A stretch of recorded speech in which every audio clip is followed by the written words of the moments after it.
Hi everyone, आज हम बात करने वाले हैं रेफरेंस वेरिएबल के बारे में। हम जानेंगे रेफरेंस वेरिएबल क्या होता है और साथ ही साथ में हम ये भी देखेंगे डायनामिक मेमोरी एलोकेशन और स्टैटिक मेमोरी एलोकेशन क्या होता है और C++ के अंदर इसकी ज़रूरत क्यों पड़ी, क्यों हमें डायनामिक मेमोरी एलोकेशन करना पड़ा कोई भी वेरिएबल के लिए और क्यों वेरिएबल को डायनामिक एलोकेट किया गया। तो ये सब चीज़ों के बारे में हम इस वीडियो में जानने वाले हैं। तो करते हैं वीडियो को स्टार्ट। सबसे पहले हम देखेंगे रेफरेंस वेरिएबल क्या होता है। तो समझते हैं एक एग्जांपल के साथ। तो ये मैंने एक पर्सन डिज़ाइन कर दिया, ठीक है। अब इसका नाम हम रख देते हैं। इसका नाम मैंने रखा अमन, ठीक है। अब ये हो गया इसका ऑफिस नेम, मतलब जो हम स्कूल में नेम होता है बच्चों का उस तरीके से नेम हो गया, जो उसका मेन नेम है, ठीक है, ऑफिस/स्कूल नेम। अब एक घर का नाम है। जो अमन की मम्मी है वो उसको अमन नहीं बुलाती है, वो उसको अप्पू बुलाती है, ठीक है। तो यहां पे आपको एक चीज समझना पड़ेगा, रेफरेंस वेरिएबल का जो कॉन्सेप्ट है ना वो यही है कि एक पर्सन है बट उसके दो नाम हो सकते हैं, बट दोनों नाम से एक ही पर्सन को बुलाया जाएगा। तो ये आप वेरिएबल में समझ सकते हो। जैसे कि हमारे पास वेरिएबल है आई, ठीक है, उसकी कुछ मेमोरी होगी जैसे कि मैंने आपको बताया था, और वो मेमोरी में उसकी कुछ वैल्यू रखी होगी। अब वैल्यू क्या रखी होगी, जैसे हमने आई में असाइन कर दिया 10, ठीक है, तो ये आई के पास 10 आ जाएगा। बट ठीक है, रेफरेंस वेरिएबल क्या कहता है कि एक जे है, ठीक है, वो भी यही मेमोरी को पॉइंट करेगा। मतलब अगर आप आई से एक्सेस करो तब भी आपको 10 मिलेगा, जे से एक्सेस करो तब भी आपको 10 मिलेगा। मतलब आई और जे कुछ अलग नहीं है, वो सेम मेमोरी को एक्सेस कर रहे होंगे। आई और जे सेम मेमोरी को एक्सेस कर रहे होंगे, ठीक है, सेम मेमोरी। ये हो गई हमारी सेम मेमोरी। इसको आई और जे दोनों एक्सेस कर रहे होंगे। जैसे कि मैंने आपको यहां कॉन्सेप्ट बताया था, एक पर्सन है उसके दो नाम हो सकते हैं, वैसे ही एक मेमोरी के भी दो नाम हो सकते हैं। मतलब दो वेरिएबल एक सिंगल मेमोरी को एक्सेस कर सकते हैं। इस कॉन्सेप्ट को हम कहते हैं रेफरेंस वेरिएबल, ठीक है। अब इसको हम थोड़ा सा प्रैक्टिकल वे में समझते हैं कि इनिशियलाइजेशन कैसे करते हैं रेफरेंस वेरिएबल का, ठीक है। तो हमने क्या किया था, हम क्या करते थे, कोई भी वेरिएबल को हमें एक्सेस करना होता था, हम इस तरीके से लिखते थे इनिशियलाइज करने के लिए, ठीक है। हम क्या करते थे, इनिशियलाइज करने के लिए इस तरीके से लिखते थे। तो आई के अंदर, ठीक है, आई के अंदर 10 आ जाएगा। तो आई एक मेमोरी है जिसके अंदर हम 10 डाल देंगे, ओके। तो इस तरीके से हम वेरिएबल को इनिशियलाइज किया करते थे। अब आया रेफरेंस वेरिएबल। रेफरेंस वेरिएबल का कॉन्सेप्ट क्या है कि वो आई को एक्सेस कर सकता है, ठीक है। अब हम एक जे बना लेते हैं, जे, ठीक है। उसमें क्या करेंगे, हम एड्रेस ऑफ आई डालेंगे। इसका क्या मतलब हुआ कि जे हमारा वही मेमोरी को पॉइंट करने लगेगा जो आई की मेमोरी है। मतलब अब आई और जे न्यू नहीं है, आई और जे एक ही बात है। अगर आप इससे एक्सेस करोगे तब भी आपको 10 मिलेगा, इससे एक्सेस करोगे तब भी आपको 10 मिलेगा। तो आई और जे नया नहीं है, बस नेम अलग अलग है, बट मेमोरी वो सेम एक्सेस करते हैं। तो रेफरेंस वेरिएबल का कॉन्सेप्ट यही है कि आप डिफरेंट नेम बना सकते हो एक मेमोरी के और उसको रख सकते हो और सबको उसके थ्रू एक्सेस करवा सकते हो। और इसको डिटेल में समझेंगे तो आई के पास अगर 10 रखा हुआ है, ठीक है, और मैंने क्या बोला कि जे रेफरेंस है आई का, मतलब अब आई और जे सेम मेमोरी को पॉइंट करने लगे। अगर मैं आई प्लस प्लस करूं तो इसका आंसर क्या आना चाहिए, 11। अगर मैं जे प्लस प्लस करूं इसका भी आंसर 11 आएगा, ठीक है। तो अगर मैं आई से एक्सेस करूं या जे से एक्सेस करूं, हमेशा 10 एक्सेस होगा और वहां का आई प्लस प्लस करने के बाद भी वैल्यू चेंज हो रही होगी और जे प्लस प्लस करने के बाद भी वैल्यू चेंज हो रही है, क्योंकि दोनों सेम मेमोरी को एक्सेस कर रहा है, ठीक है। अब इसको कोड वाइज भी हम समझ लेंगे कि कोड वाइज आपको प्रैक्टिकल वे में मैं बताने जा रहा हूं कि ये सच में ऐसा हो रहा है कि नहीं। हम देखने वाले हैं। हम सबसे पहले आई को इंक्रीमेंट करके देखेंगे, फिर उसमें वैल्यू चेक करेंगे कि ये जो मेमोरी है इसकी वैल्यू क्या है। अब उसके बाद जे प्लस प्लस करेंगे, उसके बाद एक और बार चेक करेंगे कि उसकी वैल्यू क्या है। इस तरीके से हम ये कॉन्सेप्ट को प्रूफ कर रहे होंगे कि हाँ ये कॉन्सेप्ट वर्क करता है, हम सेम मेमोरी को एक्सेस कर पा रहे होंगे। तो चलिए करके देखते हैं किस तरीके से कोड में हो रहा है ये सब। तो सबसे पहले हम एक वेरिएबल क्रिएट कर देंगे i और एक j कर देंगे, जिसमें हम क्या करेंगे, रेफरेंस ऑफ i डाल देंगे। ओके, ये हो गए हमारे दो वेरिएबल क्रिएट। उसके बाद हम सबसे पहले सी आउट i करके देखेंगे, उसके बाद सी आउट j करेंगे। अब यहां पे हम लिख भी देते हैं i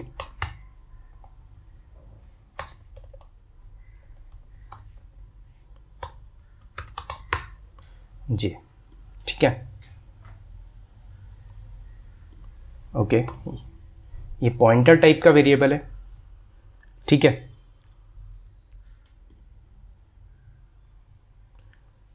तो देखो, राइट, i के अंदर भी 10 है, j के अंदर भी 10 है। अब ये कैसे पता लगाया जाए कि दोनों सेम मेमोरी लोकेशन को पॉइंट कर रहे हैं? तो हम क्या कर सकते हैं, यहां पे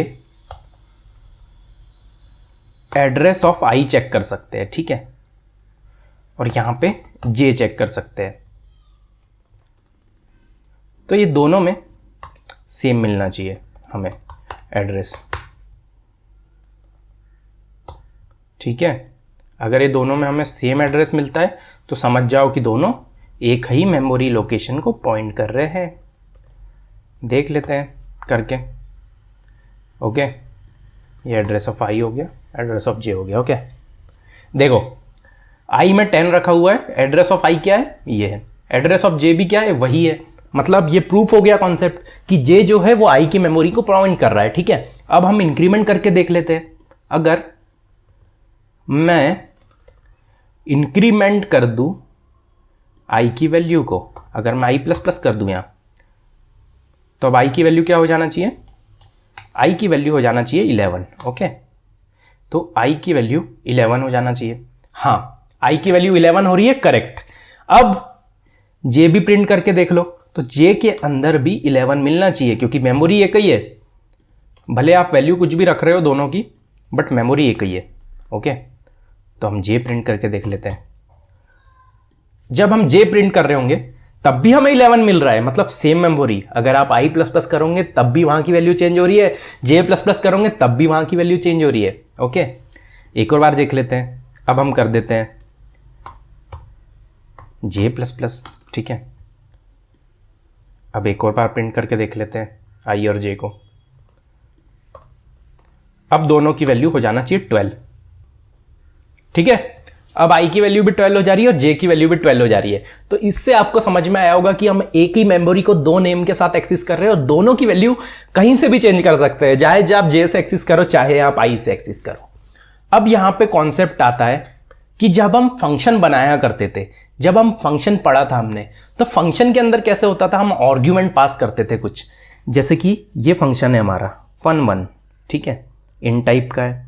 इसके अंदर हम कुछ आर्ग्यूमेंट रखते थे, जैसे var1, int, var2, ठीक है।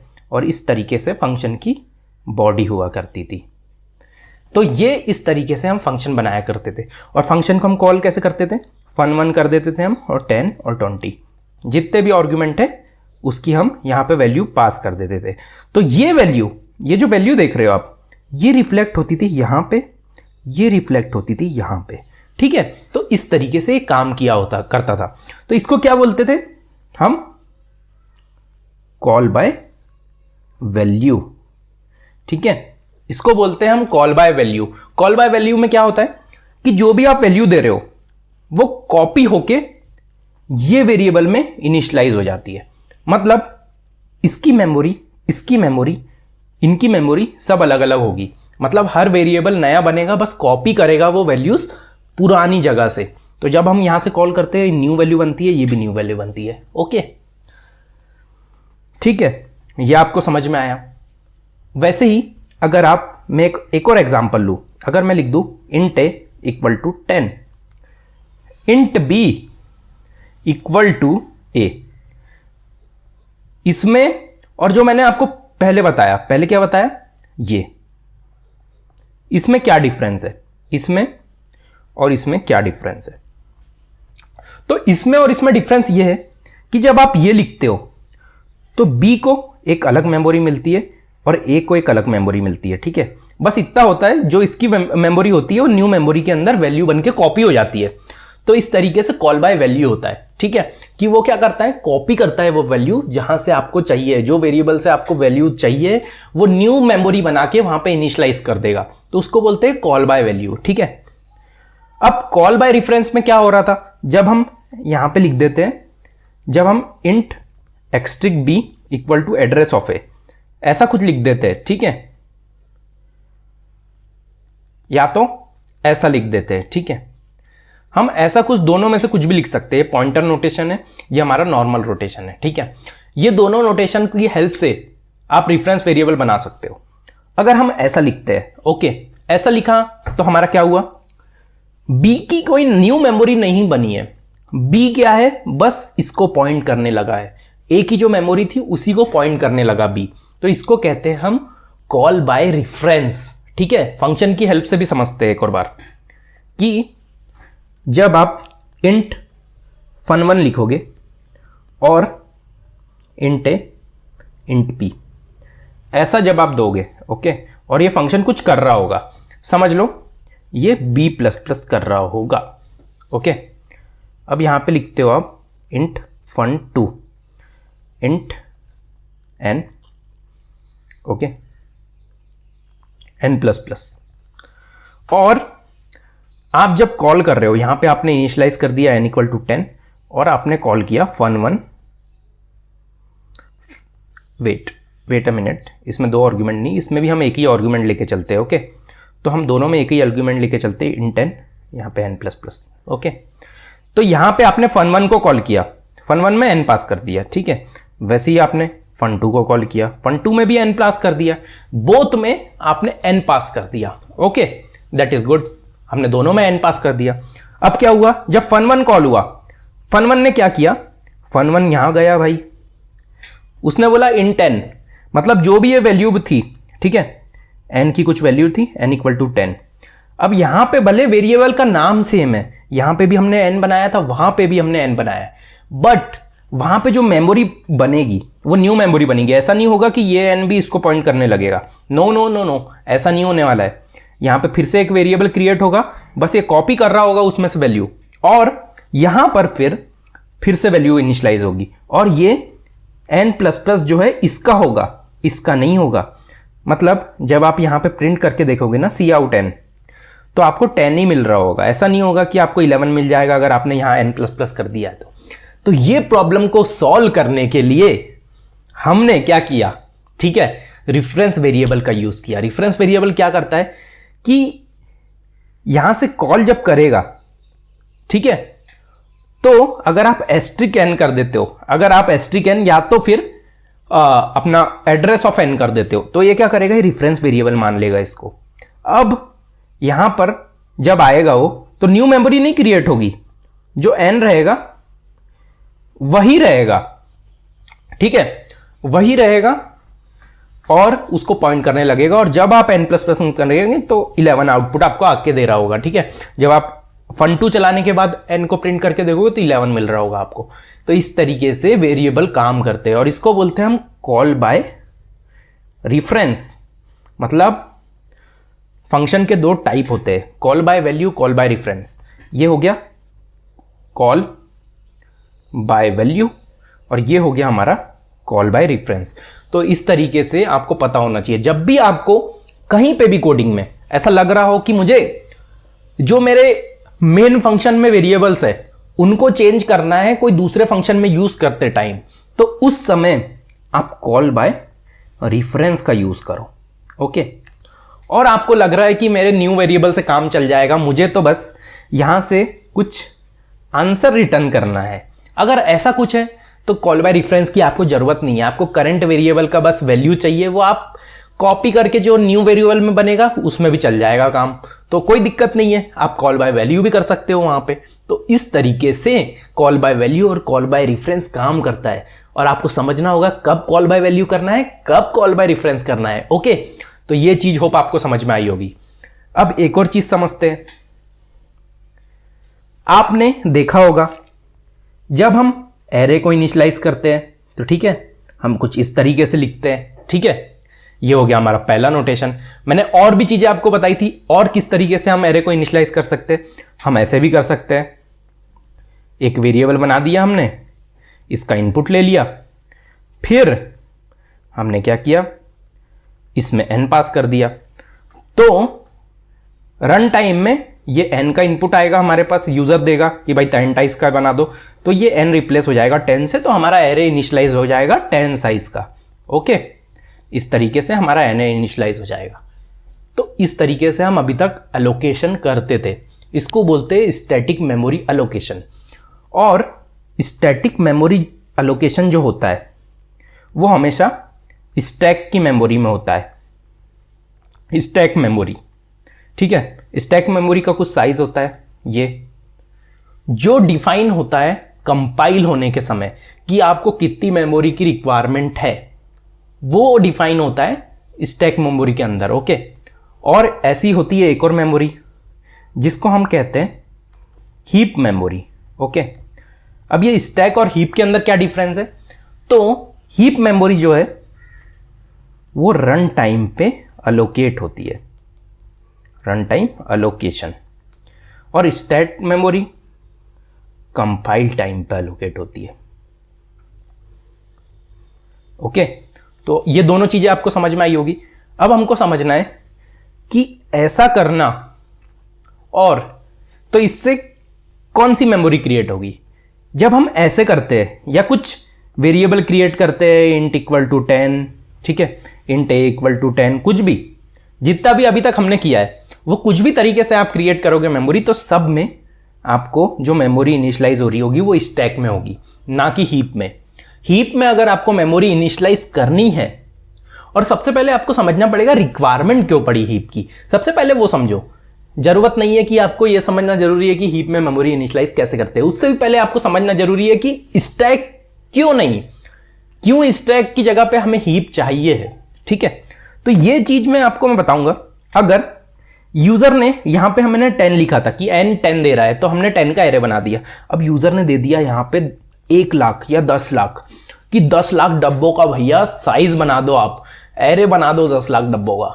ठीक है, तो यहां पे जो n रिप्लेस होगा वो 10 लाख से हो जाएगा। ठीक है, अब इससे क्या प्रॉब्लम होगी, कंपाइल टाइम पे, ये तो रन टाइम पे हो रहा है इनपुट, बट कंपाइल टाइम पे ही वो स्टैक मेमोरी लेके आ जा रहा होता है कंपाइलर, और आपके एक प्रोग्राम को अलोकेशन दे देता है कि इतनी बड़ी स्टैक मेमोरी मैंने दे दी है, बट आप जो साइज अब आपने रन टाइम में दिया है वो कम से कम इतना बड़ा है यार। अब ये चीज कैसे आएगी उसके अंदर, ये आपको समझना पड़ेगा कि इतना बड़ा मुझे मेमोरी की जरूरत है और स्टैक तो इतना सा है मेरा जो मेमोरी की तरफ से मुझे मिला गया है। ठीक है, तो यहां पे क्या होगा, आपका प्रोग्राम क्रैश हो जाएगा, आपका प्रोग्राम क्रैश हो जाएगा क्योंकि इतनी मेमोरी है ही नहीं जितनी आप डिमांड कर रहे हो।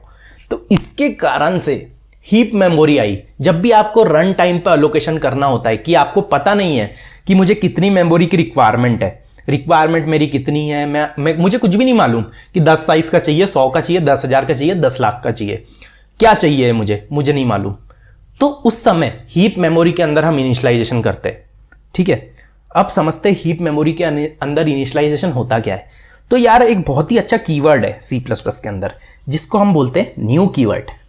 जब भी आप न्यू की हेल्प से एरे को डिक्लेयर करते हो, जैसे आपने पॉइंटर में देखा था न्यू इंट, ठीक है, न्यू इंट करके 10 कर दिया था, ठीक है, *10, इस तरीके से हम जब करते थे *p, तो इस तरीके से जब हम इनिशियलाइज करते थे तो ये हमेशा हीप में इनिशियलाइज होता है। ओके, ये हमेशा हीप में इनिशियलाइज होता है। ये मेमोरी हमेशा हीप में क्रिएट होगी, ना कि स्टैक में, क्योंकि हम न्यू का यूज कर रहे हैं। जब भी हम न्यू कीवर्ड का यूज करेंगे हमेशा मेमोरी हीप के अंदर ही क्रिएट होगी। ये बात आपको बिल्कुल ध्यान में रखना है, बिल्कुल याद कर लेना है, बहुत ही सही रहेगा इसको याद कर लोगे तो। ठीक है, और ये जब हमको क्रिएट करना है जब हमें साइज पता नहीं होता है और हमें ऐसा लग रहा होता है कि साइज हमारा बहुत वेरी कर सकता है, बहुत ज़्यादा भी हो सकता है, बहुत कम भी हो सकता है, तो आप हमेशा डायनामिक एलोकेट करो मेमोरी को, कभी आपका प्रोग्राम क्रैश नहीं होगा। और एक और चीज जो बहुत इंपॉर्टेंट है वो आपको पता होना चाहिए कि अगर आप ऐसे वेरिएबल बनाते हो, डायनामिक मेमोरी एलोकेट करते हो C++ के अंदर, तो भाई यहाँ जावा जैसे गार्बेज कलेक्टर नहीं है। कि खुद ही डायनामिक एलोकेशन करने पे आपका मेमोरी बन भी जाए और उसके बाद ऑटोमेटिकली डिलीट भी हो जाए। यहाँ पे आपको खुद डिलीट करना होगा, ठीक है। अब डिलीट कैसे करोगे, उसके लिए कमांड होती है डिलीट पी। जब आप डिलीट पी करते हो तो जो मेमोरी आपके हीप के अंदर यहाँ पे बनी रखी है वो डिलीट हो जाएगी। ये डिलीट पी से डिलीट कर देगा वो वहाँ पे मेमोरी। बट अगर आप ये नहीं लिखते हो तो वो मेमोरी छूट जाएगी आपकी रैम के अंदर, और जब तक आप फिर सीपीयू को बंद नहीं करते हो जब तक वो मेमोरी डिस्ट्रॉय नहीं होगी। सीपीयू या लैपटॉप जो भी है आपका, जब तक आप उसको बंद नहीं करते हो, रैम रिफ्रेश नहीं होती है, तब तक वो मेमोरी डिस्ट्रॉय नहीं होने वाली है। मतलब वो स्टे करेगी वही लोकेशन पे, और वो लोकेशन पे कोई दूसरा एक्सेस नहीं कर पाएगा। मतलब उतना एरिया आपने फिल कर दिया, मेमोरी वेस्ट कर दिया। तो इस तरीके से भी होता है, ओके। तो आपको ये चीज़ पता होना चाहिए कि भाई अगर मैं न्यू से इनिशियलाइज करता हूं तो हीप मेमोरी बनेगी, और हीप मेमोरी जब भी बनेगी आपको खुद डिलीट करना है, ओके। ये बात आपको समझ में आई होगी अच्छे से। तो हमने समझ लिया स्टैटिक मेमोरी क्या होता है, ठीक है। हमने ये भी समझा अभी कि डायनामिक मेमोरी क्या होता है। अब हम समझते हैं कि एक बहुत इंपॉर्टेंट क्वेश्चन है जो इंटरव्यू में पूछा जाता है, बहुत सारा फ्रेशर से बहुत ज़्यादा पूछा जाता है बेसिकली, कि स्टैटिक मेमोरी और डायनामिक मेमोरी अलोकेशन में डिफरेंस क्या है। अब आपको डिफरेंस समझना पड़ेगा। सबसे पहला डिफरेंस तो यही है कि यहां पर स्टैक के अंदर मेमोरी क्रिएट होती है, यहां पर हीप के अंदर मेमोरी क्रिएट होती है, और यहां पे इनिशियलाइज करने के लिए न्यू कीवर्ड का यूज किया जाता है। यहां पे हम नॉर्मली इनिशियलाइज करते हैं, ओके। हम नॉर्मली इनिशियलाइज करते हैं कि हमने कोई वेरिएबल बनाया जिसको हमने 10 से इनिशियलाइज कर दिया, और यहां पे हमें न्यू कीवर्ड की हेल्प से इनिशियलाइज करना होता है। तो इस तरीके से हमारा होता है। तो यही बेसिकली सा होता है। उसके बाद आपको बहुत सारे डिफरेंस इसके नेट पे भी मिल जाएंगे, बहुत छोटे छोटे माइनर डिफरेंस है, वो मैं नहीं बताऊंगा। बेसिकली मेन डिफरेंस यही है कि स्टैक मेमोरी और हीप मेमोरी का कॉन्सेप्ट और कैसे करते हैं उसको, ठीक है। अब हम कोड में देख लेते हैं एक बार कि कोड में आप कैसे हीप मेमोरी के अंदर अलोकेट कर पाओगे, डिलीट कर पाओगे और किस तरीके से एक्सेस कर पाओगे। ये सब भी हम देख लेंगे तो और मज़ा आएगा आपको देखने में। तो यहां पर मैंने 10 साइज का एक एरे इनिशियलाइज कर दिया है, ओके। अब उसमें क्या है, हमने क्या किया, न्यू इंट 10।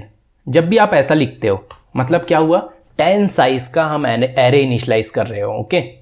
अब इसमें कुछ वैल्यू भी फिल कर सकते हो आप, जैसे i = 0, i <10, i++, ओके। अब आप क्या कर सकते हो, जैसे मैं डायरेक्टली अभी इनपुट ले रहा हूँ, हम ऐसा नहीं सोच रहे कि p ऑफ i में सीधे हम डाल देते i+2, ओके। तो ऐसा 2, 4, 6 से 10 इस तरीके का कुछ इनपुट आ जाएगा उसके अंदर। देख लेते हैं इसको प्रिंट करके। सबसे पहले प्रिंट करके बहुत इंपॉर्टेंट है देखना कि क्या आया है एक्चुअली में, तो आपको बेटर आइडिया होगा। ये सी आउट हमने प्रिंट कर दिया, इसको रिमूव करके एंड ऑफ एल लगा देते हैं जिससे हम नेक्स्ट लाइन पे आ जाए हर बार। देख लेते हैं, ये देखो 2, 3, 4, 5, 6, 7, 8, 9, 10, 11। तो इस तरीके से हमारे पास आउटपुट आ गया। तो ये हमारे पास आउटपुट आ चुका है। अब इसमें अगर आपको डिलीट करना है तो हम क्या लिखेंगे, डिलीट पी। इससे क्या होगा, ये प्रिंट होने के बाद मेमोरी डिलीट हो जाएगी पी के अंदर की जो भी होगी। अगर आप ये नहीं लिखते हो तो रैम के अंदर मेमोरी हमेशा बना के रखेगा वो, और डिलीट नहीं कर पाएगा उसको। आपका प्रोग्राम एंड हो जाएगा बट मेमोरी छूट जाएगी आपकी डिलीट होना। तो ये बहुत खतरनाक चीज़ है। आपको हमेशा पता होना चाहिए कि अगर आप C++ के अंदर हीप का यूज कर रहे हो, न्यू कीवर्ड की हेल्प से इनिशियलाइज कर रहे हो, जब भी आप ऐसा कर रहे हो, क्योंकि आपको लिंक लिस्ट, जब भी आप बहुत सारी चीजें पढ़ोगे, डेटा स्ट्रक्चर, बड़े डेटा स्ट्रक्चर, ट्री, ग्राफ, सब में आपको न्यू की हेल्प से इनिशियलाइज करना होगा। और अब आप जब ये करोगे आप तो हमेशा डिलीट करने का ध्यान में रखना है, क्योंकि ऐसे में नहीं तो प्रोग्राम क्रैश कर जाएगा आपका। और बहुत जगह पूछा भी जाता है कि आपने डिलीट क्यों नहीं की। तो इंटरव्यू पर्सपेक्टिव से, कोडिंग के पर्सपेक्टिव से, इंटरव्यू एक्सपीरियंस के पर्सपेक्टिव से, जितना मुझे पता है उसके हिसाब से आपको ये चीज़ करना चाहिए। ये बेटर अप्रोच है, ये आपको पता होगा तो अच्छा होगा आपके लिए। नहीं भी करोगे तो कुछ प्रॉब्लम नहीं होती है, बट हाँ करना चाहिए। It's better to do this. तो हमने यहाँ तक समझा कि कैसे भाई शुरू से हम देखते हैं, ठीक है। तो सबसे पहले हमने समझा कि रेफरेंस वेरिएबल क्या होते हैं, ओके। उसके बाद हमने ये भी समझा कि कॉल बाय वैल्यू क्या होता है, कॉल बाय रेफरेंस क्या होता है। फिर हमने समझा स्टैटिक मेमोरी एलोकेशन होता है जो स्टैक में होता है, स्टैक मेमोरी होती है, स्टैक और हीप दोनों मेमोरी होती है, दोनों के अंदर स्टैक में स्टैटिक एलोकेशन होता है, डायनामिक एलोकेशन हमारा हीप के अंदर होता है। अब वो कैसे होता है, तो न्यू कीवर्ड की हेल्प से डायनामिक एलोकेशन होता है। नॉर्मल वेरिएबल आप जब क्रिएट करते हो इंट आई इक्वल टू 0, उस तरीके से अगर आप कुछ क्रिएट करते हो तो आपको पता है कि हमारा भाई इंट आई इक्वल टू 10, ये हमारा स्टैटिक एलोकेशन है, हमेशा स्टैक में होगा। जब आप इंट एक्सटिक p equal to new int 10 ऐसा कुछ करते हो, ठीक है, तो आपको पता होता है ये हमारा हीप में होगा। तो इस तरीके से आप डेफिनेटली सॉल्व कर पाओगे। बस एक चीज भूलना मत कि यहां पे भैया जब भी हीप का यूज कर रहे हो, कोई भी कर रहा हो, ठीक है, याद रखना डिलीट हमेशा याद रखो कि जब भी आप मेमोरी ले रहे हो भाई डिलीट भी करना है, क्योंकि आपने अलग से मेमोरी एलोकेट करवाई तो डिलीट भी आपकी जिम्मेदारी है कि आप कर दो। तो मैं आपसे रिक्वेस्ट करूंगा कि डिलीट जरूर करिए। उसके बाद स्टैटिक में तो कोई प्रॉब्लम नहीं है, स्टैटिक में कंपाइलर ही जब आपका प्रोग्राम एंड होता है तो ये डिलीट कर देता है, तो यहां कोई भी इशू नहीं आ रहा होगा। बस आपको डायनामिक एलोकेशन में देखना है। तो होप आपको ये लेक्चर समझ में आया होगा, आपको पता चला होगा कि static memory allocation, dynamic memory allocation क्या होता है, दोनों किस तरीके से वर्क करते हैं। तो होप मिलते हैं नेक्स्ट वीडियो में, तब तक के लिए ओके बाय।